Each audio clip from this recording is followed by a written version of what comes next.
Hello friends, എല്ലാവർക്കും ചെമ്മരിപ്പൂവിൻ്റെ പുതിയൊരു episode വീഡിയോയിലേക്ക് സ്വാഗതം. എപ്പിസോഡിൻ്റെ തുടക്കത്തിൽ തന്നെ കാണിക്കുന്നത് നമ്മുടെ സച്ചിൻ്റെ വണ്ടി ഓടിച്ചുകൊണ്ടിരുന്ന ഡ്രൈവർക്ക് ആക്സിഡൻറ്റ് പറ്റി അദ്ദേഹം പറയുന്നുണ്ട്. ആ ഡ്രൈവർ പറഞ്ഞ പോലെ തന്നെ ഈ ഒരു വണ്ടിക്ക് ബ്രേക്കൊന്നും ഇല്ലായിരുന്നു സാർ എന്നൊക്കെ പറയുമ്പോഴത്തേക്കും ഈ ഒരു സത്യം നമ്മളുടെ ഉള്ളിൽ മാത്രം നിൽക്കണം. അവനൊരു ഇപ്പം അവൻ ചിലപ്പോൾ തെറ്റ് ചെയ്തിട്ടുണ്ടാവുമായിരിക്കില്ല, പക്ഷേ അവൻ പല തവണകളായിട്ട് തെറ്റുകൾ ചെയ്തിട്ടുള്ളവനാണ്. അവന് കിട്ടേണ്ട ശിക്ഷ തന്നെയാണ് ലഭിക്കാൻ പോകുന്നത്. ഇനി നിങ്ങളായിട്ട് ഇതൊന്നും തന്നെ പറയരുത്.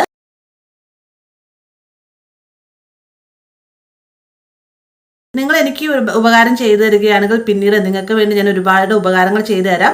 തൽക്കാലം ഈ ഒരു സത്യം മൂടി വയ്ക്കുക. അവൻ്റെ ലൈസൻസ് കട്ടാക്കുന്നതിനും അവന് ജയിലിലേക്ക് കൊണ്ടുപോകുന്നതിനുമുള്ള എല്ലാ നടപടിക്രമങ്ങളും പൂർത്തിയായി കഴിയാറായിരിക്കുകയാണ്. ഇനി നിങ്ങളായിട്ട് ഇതിനകത്തൊരു പ്രശ്നം ഉണ്ടാക്കരുതെന്നൊക്കെ പറഞ്ഞുകൊണ്ട് അരുൺ അവിടുന്ന് പോകുന്നുണ്ട്. പെട്ടെന്ന് തന്നെ ഈ ഒരു പോലീസുകാരൻ ഇവനൊരു ക്രിമിനൽ ബുദ്ധിയോട് കൂടി തന്നെയാണ് ചിന്തിക്കുന്നത്. ഇവനെ പിണക്കാതിരിക്കുന്നതാണ് നല്ലത് എന്നൊക്കെ ഇതിന് ചിന്തിക്കുകയാണ് കേട്ടോ.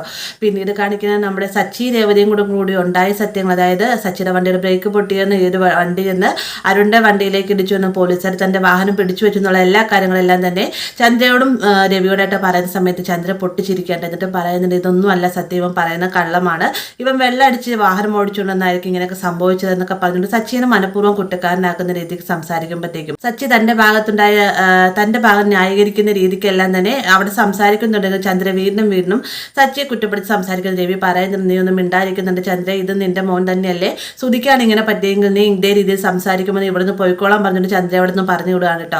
ഈ ഒരു സമയം തന്നെയാണ് സച്ചി എൻ്റെ ലൈസൻസും റദ്ദാക്കുമെന്നാണ് പറഞ്ഞത്, അച്ഛൻ ഇനിയിപ്പോൾ എന്ത് ചെയ്യുമെന്ന് എനിക്കറിയില്ല എന്നൊക്കെ പറയുമ്പോഴത്തേക്കും ചന്ദ്ര വീണ്ടും വന്നിട്ട് പറയുന്നുണ്ട്, ഇതിനിടയ്ക്ക് ഇതും സംഭവിച്ചു, എന്തായാലും അതൊന്നും കിട്ടാൻ പോകുന്നില്ല എന്ന് സച്ചിയോട് ഒരു കളിയാക്കുന്ന രീതിക്ക് പറയുമ്പോഴത്തേക്ക് നിന്നോട് ഇവിടുന്ന് പോകാനല്ലേ പറഞ്ഞത് എന്ന് പറഞ്ഞുകൊണ്ട് രവി ദേഷ്യപ്പെടുന്നുണ്ട്. ചന്ദ്രയാണെങ്കിൽ ഒരു ഇഷ്ടക്കേടോട് തന്നെ അവിടെ നിന്ന് കയറി പോവുകയും ചെയ്യാൻ കേട്ടോ.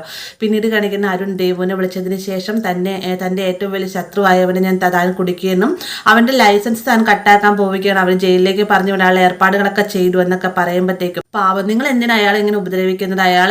നിങ്ങൾ മനഃപൂർവ്വം തന്നെ അയാളെ കൊടുക്കുന്നതിന് വേണ്ടി ക്രിമിനൽ ബുദ്ധിയോട് കൂടി ചിന്തിച്ചതൊന്നും അല്ല, നിങ്ങളായി പ്രശ്നമൊന്നും ഉണ്ടാക്കിയതല്ലല്ലോ അരുണേട്ട എന്നൊക്കെ ചോദിക്കുമ്പോഴത്തേക്കും ഞാനായിട്ട് യാതൊരു പ്രശ്നം ഉണ്ടാക്കിയിട്ടില്ല, എന്തായാലും അവൻ ജയിലിലേക്ക് പോകേണ്ടത് എൻ്റെ ഒരു ആവശ്യമായിരുന്നു എന്നൊക്കെ പറയുന്നുണ്ട്. അങ്ങനെ ഇവർ തമ്മിൽ സംസാരിച്ചതിന് ശേഷം കോള് കട്ട് ചെയ്യുന്നുണ്ട്. പിന്നീട് കാണിക്കുന്നത് നമ്മുടെ രേവതിന് പൂക്കൾ കിട്ടുന്നതിന് വേണ്ടി സഹായിക്കാണ്ട് സച്ചി പൂക്കൾ എടുത്തു കൊടുക്കുകയും അങ്ങോട്ടും ഇങ്ങോട്ടും ഓരോ കാര്യങ്ങൾ സംസാരിച്ചുകൊണ്ടിരിക്കുന്ന സമയത്താണ് ചന്ദ്ര അങ്ങോട്ടേക്ക് വരുന്നത്. ചന്ദ്ര ഈ ഒരു കാഴ്ച കാണുമ്പോൾ തന്നെ പൊട്ടിച്ചിരിക്കുകയാണ് കേട്ടോ.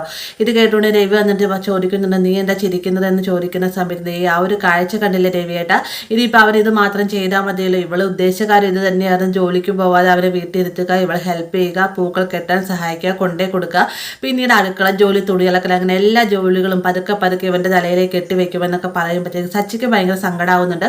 എന്നാൽ വേഗം തന്നെ രേവതി നിർത്തുന്നുണ്ടോ നിങ്ങൾ എന്ന് പറയുമ്പോഴത്തേക്കും ചന്ദ്ര ഒരു നിമിഷം പതറുകയാണ് കേട്ടോ. എന്നിട്ട് രേവതി വന്നിട്ട് പറയുന്നുണ്ട്, അങ്ങ് നിർത്തിയില്ലെങ്കിൽ താഴ്ത്തി കിടന്ന രീതിക്കുള്ള സംസാരം നിർത്താൻ മതി, നിങ്ങളുടെ ഈ സംസാരം നിർത്തുന്നുണ്ടോ? നിങ്ങൾ വിചാരിക്കുന്ന പോലെ ഒന്നും തന്നെ നടക്കാൻ പോകുന്നില്ല, സച്ചിയുടെ തിരികെ ആ ഒരു വണ്ടിയും കിട്ടും, സച്ചിയുടെ ലൈസൻസും കട്ട് ചെയ്യാൻ പോകുന്നില്ല, ഞാൻ എന്തായാലും രാവിലെ തന്നെ പോലീസ് സ്റ്റേഷനിലേക്ക് പോകുന്നുണ്ട്, നിങ്ങൾ നോക്കിയിരുന്നു, ഇന്ന് തന്നെ ഞാൻ സച്ചിയുടെ വണ്ടിയുമായിട്ട് ഇവിടെ എത്തുന്നതായിരിക്കും, നിങ്ങളത് കാണിച്ചു തന്നിരിക്കും എന്നും പറഞ്ഞുകൊണ്ട് സച്ചിയുടെ അടുത്തേക്ക് ചെന്നതിന് ശേഷം സച്ചിയുടെ എന്തിനും എന്നെ ഇങ്ങനെ ഹെൽപ്പ് ചെയ്യാൻ വേണ്ടി ഇവിടെ ഇരുന്ന് സച്ചിയുടെ ഇവിടെ ഇരുന്നിട്ടല്ലേ ഇവരൊക്കെ ഇങ്ങനെ പറയുന്നത്, സച്ചിയേട്ടൻ വായെന്നും പറഞ്ഞുകൊണ്ട് രവി സച്ചിയെ വിളിച്ചുകൊണ്ട് പോകുന്നുണ്ട്. ചന്ദ്ര വേഗം തന്നെ രവിയോടായിട്ട് അവക്കടെ നാക്കിന് കുറച്ച് നീളം കൂടി വരുന്നുണ്ട്, നിങ്ങൾ ശ്രദ്ധിച്ചില്ല, നിങ്ങൾ എന്താ അവളോടൊന്നും പറയാത്തത് എന്നൊക്കെ ചോദിക്കുമ്പോഴത്തേക്കും അവൾ പറഞ്ഞത് കുറഞ്ഞു പോയോ എന്നാണ് എനിക്കൊരു ഡൗട്ട്, നിന്റെ ഈ ഒരു നാക്ക് ഇത് മാത്രം തന്നാൽ പോരാ ചന്ദ്ര എന്ന് രവിയും മറുപടി പറയുന്നുണ്ടാകും. പിന്നീട് കാണിക്കുന്നത് രേവതി നേരെ പോലീസ് സ്റ്റേഷനിലേക്ക് ചെന്നതിന് ശേഷം SI തിരക്കുമ്പോഴത്തേക്കും SI സാറ് വന്നിട്ടില്ല എന്ന് പറയുകയും രേവതിയോടെ വെയിറ്റ് ചെയ്യാൻ പറയുകയും ചെയ്യുന്നുണ്ട്. അപ്പോൾ രേവതിയോടെ വെയിറ്റ് ചെയ്യുന്ന അതേ സമയം തന്നെയാണ് സച്ചിയുടെ വണ്ടി ഓടിച്ചു വന്ന ആ പോലീസുകാരൻ, കൈയൊടിഞ്ഞ പോലീസുകാരൻ മറ്റൊരു പോലീസുകാരനായിട്ട് പറയുകയാണ്,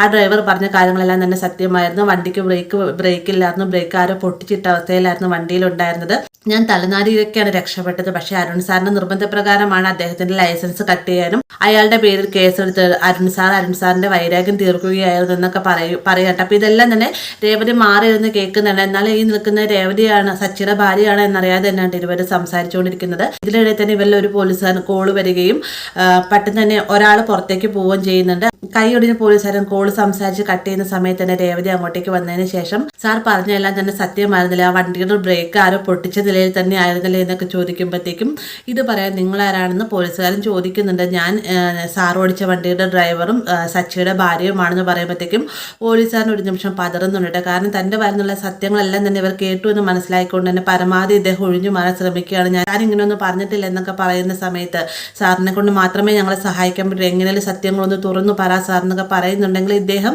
അമ്പിനും തുമ്പിനും അടുക്കുന്നില്ല കേട്ടോ. അപ്പോൾ ഈ ഒരു സമയം തന്നെ അകത്തുനിന്ന് വേറെ ലേഡി കോൺസ്റ്റബിൾ വന്നതിന് ശേഷം പറയുന്നുണ്ട്, കുറേ നേരമായാലും നിങ്ങൾ അദ്ദേഹത്തെ ശല്യം ചെയ്യാൻ തുടങ്ങിയിട്ട് നിങ്ങളെ പുറത്തിറങ്ങി വെയിറ്റ് ചെയ്യുമെന്ന് പറഞ്ഞുകൊണ്ട് രേവതിനെ പുറത്തേക്ക് ഇറക്കി വിടുക കേട്ടോ. അതേസമയം തന്നെയാണ് സച്ചി അങ്ങോട്ടേക്ക് വരുന്നത്. സച്ചി വരുന്ന സമയത്ത് ഇങ്ങനെ പോലീസുകാർ സംസാരിച്ച കാര്യങ്ങളെല്ലാം തന്നെ സച്ചിയോട് പറയുമ്പോഴത്തേക്കും അപ്പോൾ മനഃപൂർവ്വം തന്നെയാണ് അരുൺ തന്നെ കൊടുക്കാൻ ശ്രമിക്കുന്നത്. ആ പോലീസുകാർ എന്തൊക്കെയോ വൈരാഗ്യം വെച്ചുകൊണ്ടാണ് തന്നോട് പെരുമാറുന്നത് എന്നൊക്കെ പറഞ്ഞുകൊണ്ട് ഇവർ സംസാരിച്ചുകൊണ്ട് നിൽക്കുന്ന സമയത്താണ് SI സാറും അരുണും അങ്ങോട്ടേക്ക് വരുന്നത്. ഇദ്ദേഹം അകത്തേക്ക് കയറിപ്പോയതിന് തൊട്ട് പിന്നാലെ തന്നെ അരുൺ സച്ചിയെ രൂക്ഷമായി നോക്കുന്നുണ്ട്. സച്ചിയും അരുണെ രൂക്ഷമായി നോക്കണ്ടോ. അതിനുശേഷം അകത്തേക്ക് കയറി പോവുകയും ചെയ്യുന്നുണ്ട്. പെട്ടെന്ന് തന്നെ രേവതി ചോദിക്കുകയാണ്, ഇതാണ് ആ പോലീസുകാരെന്ന് ചോദിക്കുന്ന നേരത്തെ അതെ ഇയാളാണതെന്ന് മറുപടി പറയുന്നുണ്ട്. അതിനുശേഷം രേവതി സച്ചിയും കൂട്ടിക്കൊണ്ട് SI കാണാണ്ട് അകത്തേക്ക് കയറി ചെല്ലുന്ന സമയത്താണ് SI കൈയൊടിഞ്ഞ പോലീസുകാരനോട് പറയുന്നുണ്ട്, ഇതിപ്പോൾ നല്ല രീതിയിൽ തന്നെ പരുക്ക് പറ്റിയിട്ടുണ്ട്, ഇത് എന്ത് പറ്റിയതാണെന്ന് ചോദിക്കുമ്പോഴത്തേക്ക് ഈ ഒരു പോലീസുകാരൻ പെട്ടെന്ന് പരുങ്ങുകയാണ്. പെട്ടെന്ന് അരുണാണ് അതിന് മറുപടി പറയുന്നത്, ഞങ്ങളിങ്ങനെ വന്ന സമയത്ത് ഒരു ഹോട്ടലിൻ്റെ മുന്നിൽ തെന്നി വീഴുകയായിരുന്നു എന്ന് പറയുമ്പോഴത്തേക്കും ഈ കൈ ഒടിഞ്ഞ പോലീസുകാരൻ അരുണിനെ തന്നെ നോക്കുന്നുണ്ട്. അപ്പോൾ ഇതെല്ലാം തന്നെ സച്ചിയും രേവതിയും പുറത്തിരുന്ന് കേട്ടുകൊണ്ടിരിക്കുകയാണ്. വേഗം തന്നെ രേവതി അകത്തേക്ക് വന്നതിന് ശേഷം ഇതല്ല സാർ സംഭവിച്ചത്, സാർ പോകുന്നതിന് മുന്നേ തന്നെ എല്ലാ സത്യങ്ങളും തുറന്നു പറയുന്ന ഈ ഒരു കൈയൊടിഞ്ഞ പോലീസുകാരനോട് പറയാട്ടെ. അപ്പോൾ ഇതെല്ലാം കേട്ടുകൊണ്ട് നിൽക്കുന്ന അരുണെ കാണിച്ചുകൊണ്ട് എപ്പിസോഡ് അവസാനിക്കുന്നത്. വീഡിയോ ഇഷ്ടമായി ലൈക്ക് ചെയ്യാനും കൂടി ചാനൽ സബ്സ്ക്രൈബ് ചെയ്യാനും മറക്കരുത്.